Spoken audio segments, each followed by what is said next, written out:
when people say we don't believe in global warming, I say, no, I believe in global warming. I don't believe that human CO2 is causing that warming. A few years ago, if you would ask me, I would tell you it's CO2. Why? Because just like everyone else in the public, I listened to what the media had to say.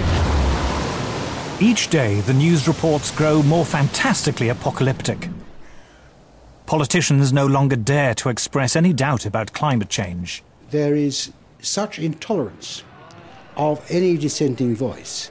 Are some of the worst climate criminals on the planet. This is the most politically incorrect thing possible, is to doubt this climate change orthodoxy.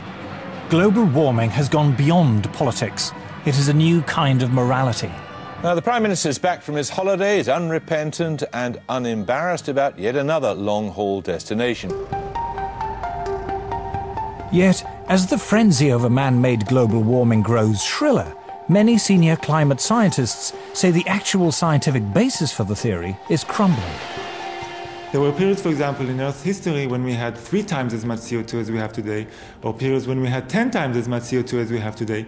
And if CO2 has a large effect on climate, then you should see it in the temperature reconstruction. If we look at climate through the geological time frame, we would never suspect CO2 as a major climate driver. None of the major climate changes in the last 1,000 years can be explained by CO2. We can't say that CO2 will drive climate. It certainly never did in the past. I've often heard it said that there is a consensus of thousands of scientists on the global warming issue and that humans are causing a catastrophic change to the climate system. Well, I am one scientist, and there are many that simply think that is not true. Man-made global warming is no ordinary scientific theory. This morning, the Intergovernmental Panel on Climate Change made up of... It is presented in the media as having the stamp of authority of an impressive international organization. From the IPCC, the United Nations Intergovernmental Panel on Climate Change, or IPCC. The IPCC, like any UN body, is political. The final conclusions are politically driven. This claim that the IPCC is the world's top 1,500 or 2,500 scientists, you look at the bibliographies of the people and it's simply not true. There are quite a number of non-scientists. And to build the number up to 2,500, they have to start taking reviewers and government people and so on, anyone who ever came close to them. And none of them are asked to agree. Many of them disagree. Those people who are specialists but don't agree with the polemic and resign, and there have been a number that I know of, they are simply put on the author list and become part of this 2,500 of the world's top scientists. People have decided you have to convince other people that since no scientist disagrees, you shouldn't disagree either. But that, whenever you hear that in science, that's pure propaganda.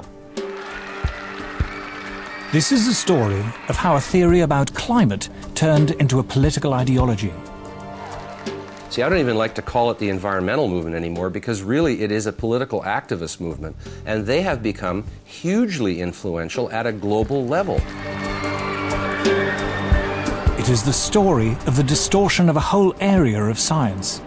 Climate scientists need there to be a problem in order to get funding. We have a vested interest in creating panic, because then money will flow to climate science. There's one thing you shouldn't say, and that is, this might not be a problem.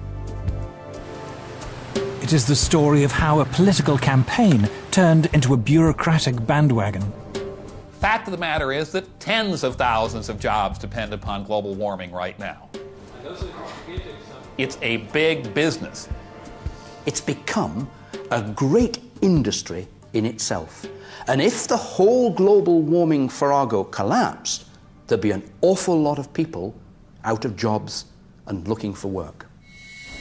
This is a story of censorship and intimidation. I have seen and heard their spitting fury at anybody who might disagree with them, which is not the scientific way. It is a story about Westerners invoking the threat of climatic disaster to hinder vital industrial progress in the developing world.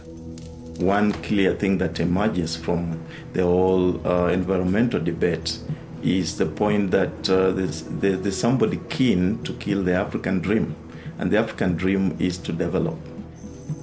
The environmental movement has evolved into the strongest force there is for preventing development in the developing countries.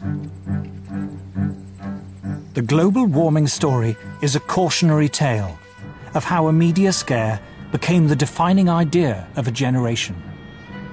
The whole global warming business has become like a religion. And people who disagree are called heretics. I'm a heretic. The makers of this program are all heretics.